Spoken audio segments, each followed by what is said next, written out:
মহাস্থান, এখানে অনেক আউলিয়া শুয়ে আছেন। আউলিয়ারা এখানে কেন আসছিল? ন্যায় প্রতিষ্ঠা করার জন্য আসছিল। আউলিয়ারা কি অন্যায় নিয়ে আসছিল? কথাটা বুঝেন আগে, তাহলে এখান থেকেই ন্যায়ের কাজ শুরু হবে। আল্লাহ রাব্বুল আলামিন বলছেন কোরআনে কালামের থেকে, কুনতুম খায়রা উম্মাত উখরিজাত লিন-নাস তা'মুরুনা বিল মারুফ ওয়া তানহাউনা আনিল মুনকার। তোমরাই উত্তম জাতি, কুনতুম খায়রা উম্মাত, জাতির ভিতরে তোমরাই শ্রেষ্ঠ জাতি। উখরিজাত লিন-নাস, তোমাদেরকে আনা হয়েছে, তোমাদের কাজ হচ্ছে দুটি, তা'মুরুনা বিল মারুফ ওয়া তানহাউনা আনিল মুনকার। তোমরা ন্যায় কাজের আদেশ করবা আর অন্যায় কাজ থেকে মানুষকে বিরত রাখবা। তার মানে যে মেডিসিন রাতে বানাইছে আর দিনে বিক্রি করবে, ওটা আপনি বেচবেন। রাতে বানাইছে আর নিয়ে এসে আপনার কাছে দিছে, লাভ বেশি হবে। একটা মানুষ পাতিল বিক্রি করে যাচ্ছে, ছাগল বিক্রি করে যাচ্ছে, ওই টাকাটা আপনি মেরে নেওয়া লাগবে। কথা কি খারাপ বললাম? তাহলে এটা কি কুনতুম খায়রা উম্মাত হলো? ভালো কাজের আদেশ হলো? ভাইরে, এ দুনিয়া না। আজকে যারা এখানে শাহাদাত বরণ করা এখানেই শাহিত আছেন, এনারা ন্যায়ের প্রতীক ছিলেন। আর সেই ন্যায়ের প্রতীকে যে কাজগুলো করে গেছে, আজকে যদি মুয়াজ্জিন ঘরের লোকেরা অন্যায় কাজের সাথে লিপ্ত হন, কাল আদালতে আখিরাতে আপনাদের কিন্তু আল্লাহর কাছে দায়ী হতে হবে। ভালো কাজ করবেন, পরিণাম ভালো হবে। শেষে আর একটা আয়াতের শেষের কথা বলে আমি শেষ করে দেব। আল্লাহ রাব্বুল আলামিন বলেছেন, ফামান ইয়ামাল মিসকালা যারাতিন খায়রান ইয়ারা ওয়া মান ইয়ামাল মিসকালা যারাতিন শাররান ইয়ারা। আপনি যদি একটা জাররা বলা হয়েছে বালুকণা, একটা বালুকণাকে 70 ভাগ করলে একটা জাররা হয়। এই পরিমাণও যদি আপনি অন্যায় করেন, তার জন্য আল্লাহ আপনাকে শাস্তি দিবে।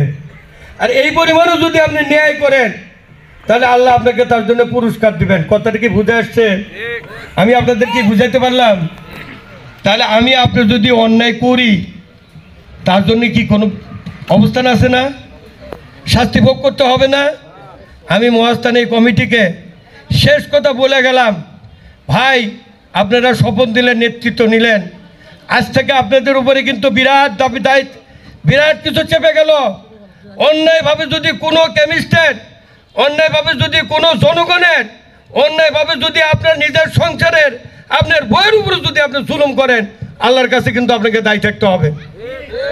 বিশেষ অনুরোধ করে গেলাম, আমি আর জীবনে আসবো কি আসবো না জানি না। আল্লাহ আমার বয়স অনেক, পৃথিবীতে রাখবেন কি রাখবেন তা জানি না। আল্লাহ তুমি সাক্ষী, আমি এই দায়িত্ব হিসাবে এই মহাস্থান গড়ের সকলকে সাক্ষী রেখে বলে গেলাম, এই যে কমিটি আজকে উপহার দিয়ে গেলাম, এই কমিটি যেন যদি অন্যায় করে, আল্লাহ তুমি তাদেরকে কিয়ামতের দিন ধরবা। আর যদি ন্যায় করে, অবশ্যই তুমি তার প্রতিদান দান করবা। আপনারা কি আমার সাথে একমত? আল্লাহর কথার সাথে একমত? অতএব কারণে আমার কথা শেষ। দোয়া করবেন, আপনারা কোনো দলাদলি করবেন না, কোনো দলাদলি করবেন না। অনুরোধ আপনাদের কাছে, সমস্যা হলে আমাদেরকে জানাবেন, শিবগঞ্জ থানা নেতৃবৃন্দকে জানাবেন। কোনো দলাদলি করবেন না। একটা দোকানদার আরেকটা দোকানদারের ভাই স্বরূপ, একটা দোকানদার আরেকটা দোকানদারের বন্ধু সুলভ। ও একটু পয়সা বেশি আছে, ওর একটু গুডউইল ভালো আছে, ও একটু ভালো ব্যবসা করে, এর জন্য আমি ওর সাথে শত্রুতা করবো কেন ভাই? ও তো আমারই ভাই। আমি ওকে আরো আমার হৃদয় দিয়ে আগলায় নিব। আমি চেষ্টা করবো আমার হৃদয় দিয়ে ওকে আগলে নেওয়ার জন্য, কারণ ওই তো আমার ভাই, ও তো দূরের কেউ না। আল্লাহ রেজাক একটু বেশি তুই পাইছে, সমস্যা কোথায়? অতএব কারণে আমরা সমস্ত অন্যায়কে ভুলে যা ন্যায়ের প্রতীক হিসেবে এই সমিতির যারা দায়িত্ব গ্রহণ করলাম, আমরা সেই ন্যায়ের প্রতীক হিসেবে যতদিন আমাদের এইটি দায়িত্ব থাকবে, এটার জন্য আল্লাহ সঠিকভাবে পালন করার তৌফিক দান করে। আমার সঠিক কথা বলার জন্য আল্লাহ দুনিয়াতে পাঠাইছে। যতদিন বেঁচে থাকবো সঠিক কথা বলে যাব। নেতৃত্বে থাকি আর নেতৃত্বে না থাকি, মানুষ হিসেবে যে দায়িত্ব আল্লাহ আমাকে দিয়েছে, এই দায়িত্ব আমি চালাইয়া যাবো। ওমা তৌফিক ইল্লা বিল্লাহ। আসসালামু আলাইকুম ওয়া রাহমাতুল্লাহ।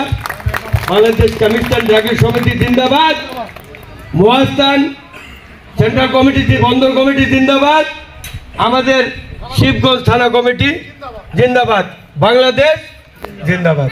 আসসালামু আলাইকুম ওয়া রাহমাতুল্লাহ। বাংলাদেশ কেমিস্ট্রি সমিতির যে গঠনতন্ত্রের মূলতন্ত্র, যারা এটা হচ্ছে একটি সরকারি সংগঠন, লাইসেন্সধারী সংগঠন, বা বাংলাদেশের অন্য কোনো সংগঠন নাই। আর দ্বিতীয় কথা হলো যে একজন সভাপতি এবং সেক্রেটারি যে কোনো মুহূর্তে একটা দোকানকে সিলগালা করে দিতে পারে, ড্রাগসের প্রয়োজন নাই।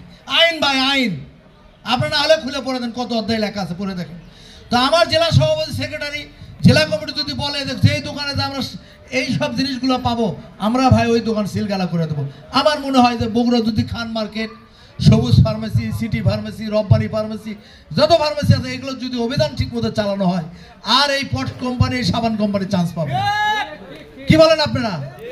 গরিবের রক্ত আর শোষণ করি না আমরা। এখানে খুব ভালো ভালো বক্তব্য দিচ্ছি, আমি রব্বানি ক্ষমতার থাকে আমারই লোক দিয়ে আমি সাবান বিক্রি করে খাচ্ছি, এটা চলবে না। অতীতের যারা ছিলেন এরকম কাজ করছে, কিন্তু আমার চোখের সামনে বাধা দিতে গেছি, তুমি বুঝবা না এটা তো। এবং এদের কমিশনই লিছে লাখ লাখ টাকা, এদের কমিশন লিছে, এদের থেকে কমিশন কাজে লাখ লাখ টাকা। ব্যবসায়ী ভাইতে তেমন কমিশন না খেলেও এদের থেকে কমিশন কাজে। এই জায়গায় ব্যবসা করতে গেলে 20,000 দিতে হবে, ওই জায়গায় ব্যবসা করলে 50,000 দিতে হবে। ডাক্তার পাশে আর ওই নেতারা পাশে, রব্বানির মতো নেতারা পাশে। আমি মানুষের কথা বলবো না।